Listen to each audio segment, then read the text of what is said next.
যাইবনি দেখবা চাই নারে রিসালাত, নারে রিসালাত। আল্লাহ কবুল করুক। আমরা জবানের মধ্যে যত সময় জান থাকবো তত সময় আমরা ইয়া রাসূলুল্লাহ কইমু। হ্যাঁ, কারণ আমরা মরলেও ইয়া রাসূলুল্লাহ কইয়া মরতাম, আর বাঁচলেও ইয়া রাসূলুল্লাহ কইমু, কারণ আমরা আল্লাহর হাবিবের আশিক হইতাম চাই। হ্যাঁ, ওতার লাগিয়া लगाते हैं नारे हम ईमान वाले, मोहम्मद हमारे बड़े शान वाले। लगाते हैं नारे हम ईमान वाले, मोहम्मद हमारे बड़े शान वाले।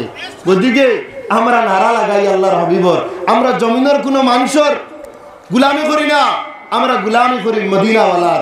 ওদিকে জমিনের যত মুসিবত হোক না কেন, এই কোনো মুসিবতে আমরা টেকাইতে পারতো না, কারণ আমরা তো কোনো মানুষের গুলাম নাই, আমরা আল্লাহর গুলাম আর মদিনাওয়ালার ইত্তেবা অনুসরণ করেনওয়ালা মানুষ হইলাম আমরা।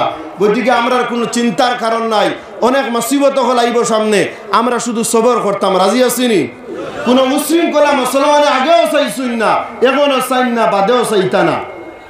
কিছু উশৃঙ্খল মানুষ আছেন, উশৃঙ্খল লাগাই দিবা আর সারা দোষ দিলেই বা মুসলমানের উপরে।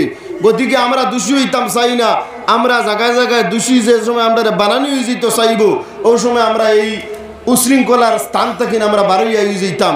আমরা সামনে অনেক মুসিবত হল আছে এবং বর্তমানেও আছে। আমি ইশারাতান হইয়া আপনারা কোনো অশান্তি চাইননি। আজকের এই মহফিল থেকে বরাক উপত্যকার সর্বশ্রেণীর মানুষের কাছে আমরা মেসেজ যে আমরা কোনো অশান্তি আগে চাইছি না, এখনো চাইয়ার না, আর আগামী দিনেও আমরা অশান্তি চাইতাম না। আমরা রাজি আছিনি? ইনশাআল্লাহ আগামী 8 ফেব্রুয়ারি ঐতিহাসিক টানটুর উরুস মাহফিল, আপনারা সবার দাওয়াত রইল, আপনারা উপস্থিত হইবা। ওয়া আখিরু দাওয়ানা আলহামদুলিল্লাহি রাব্বিল আলামিন।